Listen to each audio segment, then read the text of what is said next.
Good morning to all. Today I am going to discuss about the muscles of the face. The topic is covered by the muscles around the orifice of the eye, muscles around the nasal cavity, and muscles around the mouth, facial expression produced by the facial muscles, nerve supply of the face, and blood supply, including the arterial and venous drainage, lymphatic drainage, and clinical anatomy. The face is extended from the lower border of the mandible to the hairline, then further it will be extended to the lateral to the auricle, and this entire area is called as a face. The face is consisting of the numerous cutaneous nerves, vessels, and beneath the skin there is a large number of the sweat glands are present, and sebaceous glands are also present. These sweat glands is playing vital role for the regulation of the body temperature, and sebaceous glands that keeps the skin oily, and the face is covered by the very small muscles are there. These muscles are playing vital role in their action, and these muscles are covered by the only superficial fascia, and face is not covered by the deep fascia in the most of the majority of the areas except parotid gland and masseter muscle. The muscles around the orifice of the eye, it includes four muscles: frontalis belli, corrugator supercilii, levator palpebrae superioris, and orbicularis oculi. The frontal belly is responsible for elevates the eyebrows and produce the transverse wrinkles in the skin of the forehead, and corrugator supercilii, it drags the eyebrows medially and produce the vertical wrinkles on the forehead. Levator palpebrae superioris, it's not a muscle of the face, but it is one of the orbit muscle. Orbicularis oculi, it's consisting of the three parts of the muscle fibers, which includes orbital part, palpebral part, and lacrimal part. The orbital part and palpebral part together is responsible to close the eyelids tightly to protect the eye from the sudden danger, and palpebral part it helps to close the eye during the sleeping, and lacrimal part helps to dilate the lacrimal sac to promote the flow of fluid. Muscles around the nasal cavity, there is a three muscles are present: procerus, it produces the transverse wrinkles near the root of the nose, and depressor septi, very small muscle is there, it fixes the nasal septum to allow dilation of anterior nasal aperture, and nasalis muscle, it is a combination of the two part. One is the transverse part, other one is the alar part. The transverse part is containing of the two types of muscle fibers, transverse nasalis and compressor naris. And similarly, the alar part is also, it's consisting of the two fibers, dilator naris anterior and dilator naris posterior. Muscles around the mouth, it's contain nearly about the 13 muscles: orbicularis oris, buccinator muscle, and for our description purpose, it will be divided into two division: muscles of the upper lip and muscles of the lower lip. The muscles of the upper lip is consisting of the 5 muscles, and similarly the muscles of the lower lip, it is under 4 muscles. The buccinator muscle is also known as a muscle of cheek, and this muscle is also called as a bugler muscle. This muscle helps in sucking, blowing the cheek, and accumulation of fluid in the vestibule of mouth during the mastication. And orbicularis oris, it will be present around the lip. It is a complex muscle surround the oral orifice in the form of extrinsic and intrinsic portion, forming main substance of the lips and cheek. And below the lower lip, at the level of the incisive fossa of the mandible, there is a small muscle is there, that is the mentalis. It is also called as a muscle of chin. This muscle helps to protrude the lower lip. And muscles of the upper lip is a 5 in numbers. These are levator labii superioris alecanasi. It helps to dilate the nostrils and elevates the upper lip. Levator labii superioris and zygomaticus minor is together elevate the upper lip, and zygomaticus major, this muscle is also known as the smiling muscle. It draws the angle of the mouth upwards and laterally. Levator anguli oris, it helps to arise the angle of the mouth. Muscles of the lower lip is a 4 in number, and these are razorius,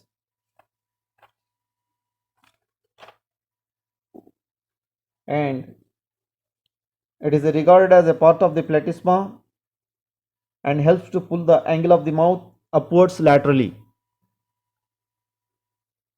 And depressor anguli oris, it draws the angle of the mouth downwards laterally. And depressor labii inferioris, it draws the lower lip downwards. And mentalis muscle already we described.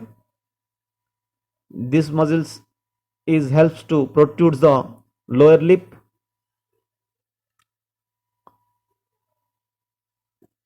And in this slide, there's a different kinds of facial expressions that will be responsible by the different kinds of facial muscles around the eye, nasal cavity, and mouth. it gives two kinds of stimuli in the form of emotion stimuli and speech reading stimuli.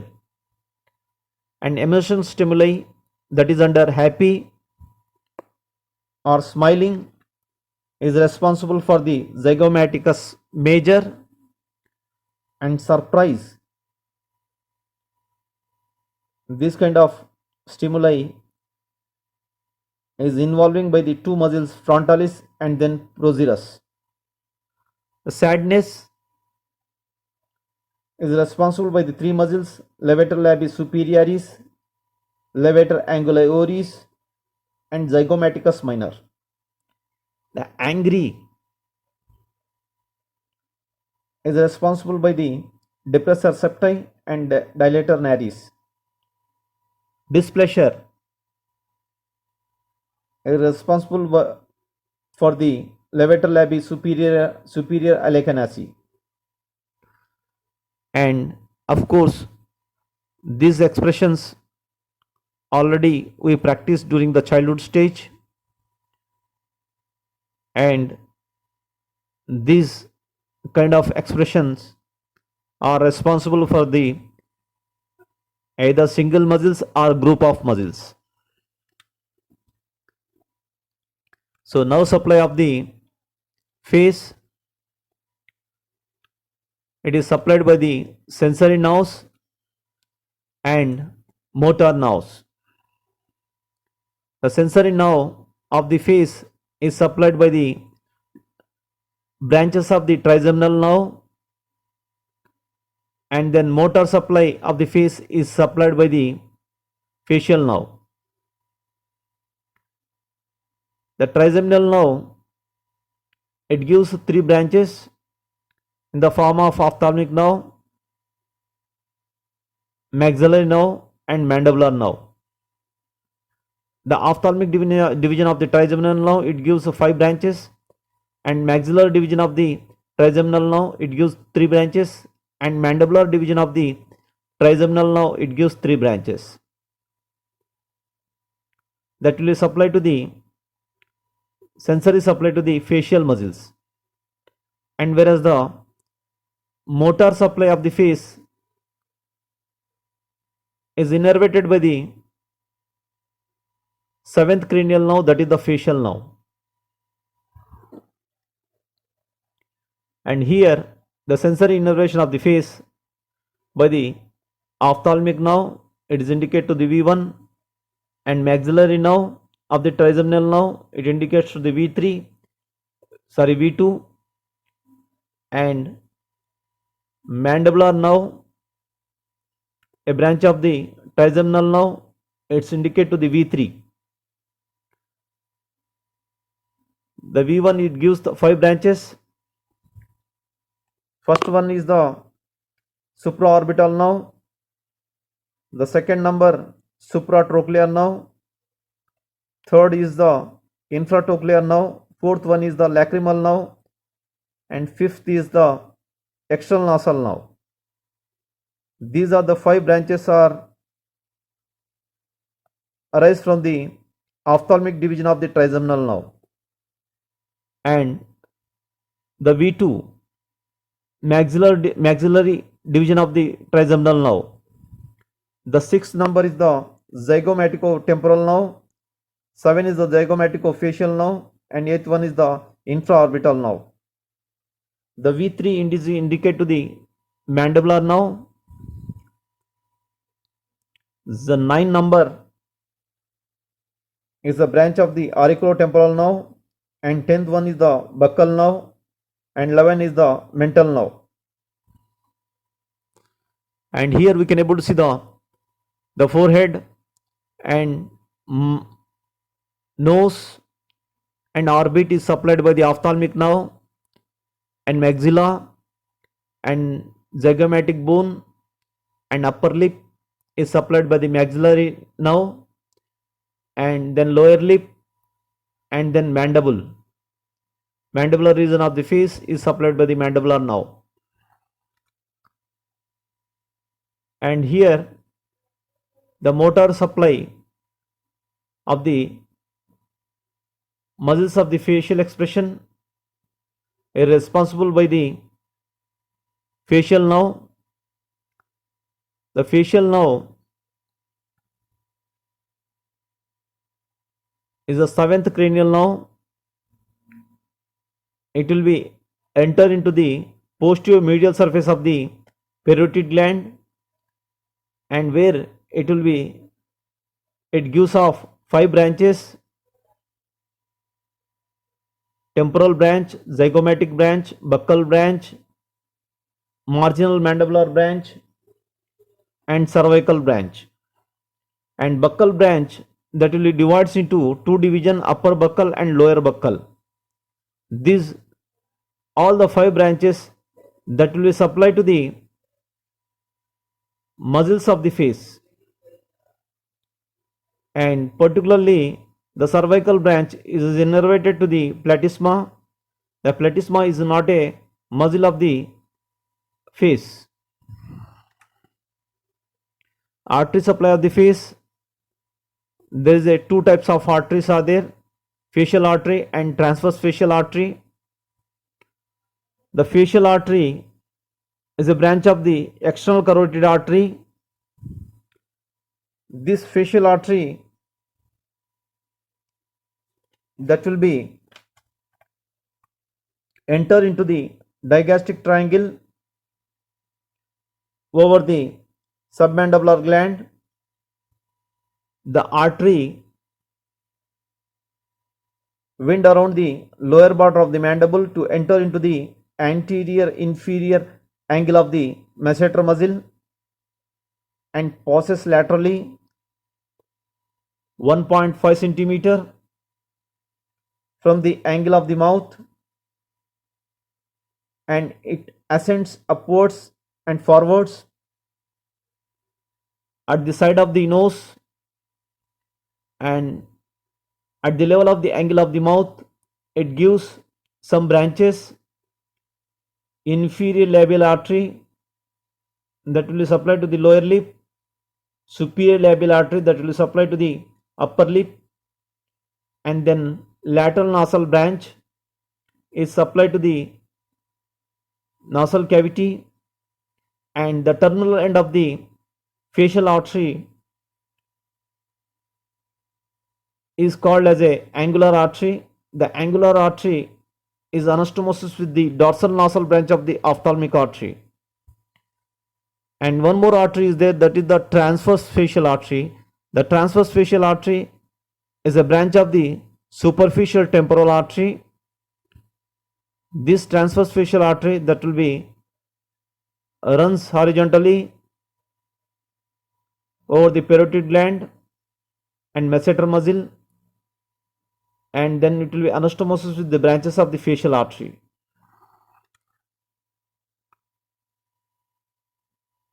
And venous drainage of the face, and here there is a two veins playing vital role for the venous drainage of the face, that is the facial vein and the retromandibular vein. Supratrochlear vein and supraorbital vein united together to form the facial vein. This facial vein is downwards and backwards. It will be correspondent to the facial artery, and a small tributaries which are present in the lateral wall of the nose and upper lip and lower lip. This will be correspondent to the facial artery. These tributaries are drains into the facial vein, and deep facial vein that will communicate with the pterygoplexus of veins, and these pterygoid plexus of veins communicate with the cavernous sinus through the emissary vein, and a retromandibular vein is formed by the union of superficial temporal vein and maxillary vein. This retromandibular vein at the level of the apex of the parotid gland it divides into two division, anterior division of the retromandibular vein and then posterior division of the retromandibular vein. The tunnel part of the facial vein that communicate with the anterior division of the retromandibular vein and form the common facial vein, which is drains into the internal jugular vein. And similarly, the posterior division of the retromandibular vein joins the posterior auricular vein and form the external jugular vein. Then it will finally drains into the subclavian vein. And here, these facial veins, there is no walls. Hence, the blood is freely communicate with each other, and if it is any infection is there, that will be spread to the cavernous sinus of the brain through the emissary vein and then pterygoid plexus of vein. Lymphatic drainage of the face. There is three types of lymph nodes are there: parotid lymph nodes, submandibular lymph nodes, and submental lymph nodes. The parotid lymph nodes receive the lymph from the side of the face and scalp, and submandibular lymph nodes it receives from the upper lip and part of the lower lip, and submental lymph nodes receive the lymph from the chin, tip of the tongue, and center of the lower lip. Clinical anatomy. In this clinical aspects of the face, I am going to discuss about the Bell's palsy and then dangerous area of the face. And here, the right side of the face is neglected by the Bell's palsy. It is firstly described by the Charles Bell in 1821. This palsy is due to the compression of the facial nerve at the level of the stylomastoid foramina, and it leads to the unilateral paralysis on the affected side. We can see that there is a right side, the eye is unable to close, and the left side of the eye is going to be partially closed, and the angle of the mouth is a oblique in nature, and right side of the angle of the mouth, that will be drooling of saliva from right side, and this kind of deformity is commonly seen in the many of the persons, those who are injury of the facial nerve. And dangerous area of the face, the triangular area of the upper lip and lower part of the nose, and this area, if it is any infection is there, that will be spread to the cavernous sinus, because the facial veins